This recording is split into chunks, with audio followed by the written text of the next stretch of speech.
ਸਿਆਸਤ, ਵਪਾਰ, ਖੇਡਾਂ ਤੇ ਫਿਲਮ ਜਗਤ ਦੇ ਨਾਲ ਦੇਸ਼ ਦੁਨੀਆ ਦੀ ਹਰ ਵੱਡੀ ਖਬਰ ਦੇ ਲਈ ਹੁਣੇ डाउनलोड करो देश की number 1 news app Dainik Savera times. दुनिया भर में कोरोना वायरस ने आतंक मचाया हुआ है।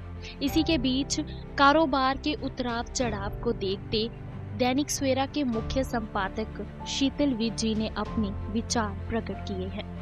वो कहते हैं, कोरोना की राष्ट्रव्यापी महामारी के बीच देश ही नहीं पंजाब के कारोबार को भी भारी नुकसान हुआ है। उद्योग धंधे बंद पड़े हैं और जिन उद्योगों ने गर्मी में ऑर्डर बुक करके सर्दी में आपूर्ति करनी होती है, जैसे शीतकालीन कपड़े और अन्य व्यवसाय, वे भी अब बुकिंग के बिना खाली हाथ बैठे हैं। कोरोना लॉकडाउन का तीसरा चरण 4 मई से शुरू हो गया, जो 17 मई तक चलेगा। इसमें भारत सरकार और पंजाब सरकार की मंशा ये है कि धीरे धीरे उद्योगों को ढील और राहत देकर उन्हें फिर से काम शुरू करने की प्रेरणा दी जाए। अपने नए आदेशों में पंजाब सरकार ने भी गैर संक्रमित जोनों क्षेत्रों में उद्योगों को बिना किसी अग्रिम इजाजत के या नए पास परमिट जारी करवाने के बिना काम करने की इजाजत दे दी है। पंजाब में इस समय 2 लाख के करीब औद्योगिक इकाइयां बंद पड़ी हैं। इन इकाइयों को काम शुरू करने की प्रेरणा देने के लिए रिजर्व बैंक की मौद्रिक नीति को और भी सहज बनाया गया है और कोशिश की जा रही है कि उन्हें कर्ज कम दरों पर और लाल फीताशाही के मक्कड़ जाल के बिना मिले।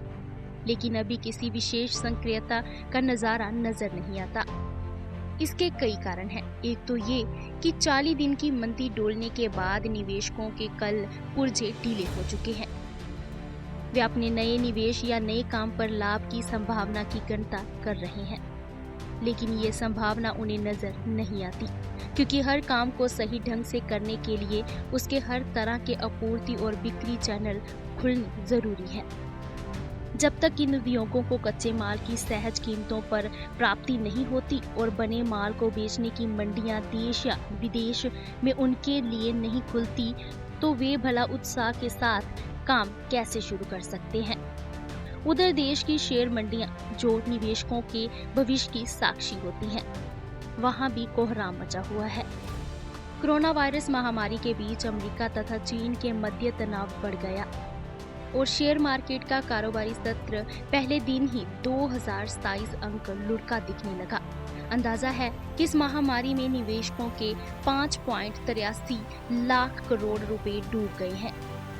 विदेशी बाजारों में डॉलर के मजबूत होने तथा घरेलू शेयर बाजारों में भारी बिकवाली के कारण रुपया भी 64 पैसे और गिरकर आजकल 35.73 रुपए प्रति डॉलर चल रहा है।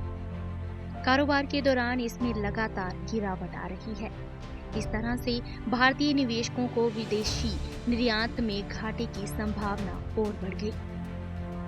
इसलिए वे निवेश के लिए अभी तरोताजा होते दिखाई नहीं दे रहे। इसके साथ ही कोरोना वायरस से भयभीत होकर देश के श्रमिक समुदाय ने महानगरों को छोड़कर शहरों की ओर पलायन शुरू कर दिया है।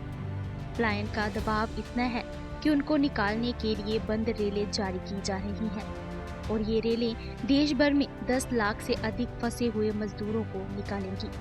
एक अनुमान के मुताबिक 20 लाख लोग गुजरात, महाराष्ट्र, दिल्ली, तेलंगाना, कर्नाटक, मध्य प्रदेश, राजस्थान, पश्चिमी बंगाल और उड़ीसा में है। रेलवे करीब 400 रेलगाड़ियां चलाने की बात कर रहा है। राज्य सरकारों की ओर से संचालित चार्टर्ड बसें भी मजदूरों को बाहर निकालेंगी।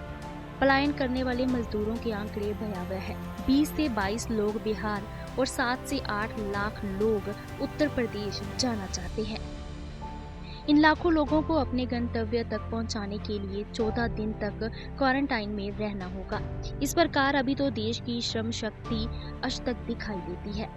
ऐसी हालत में कोरोना वायरस के इन भयावह दिनों में कारोबार को अपेक्षित सक्रियता कैसे मिल सकती है।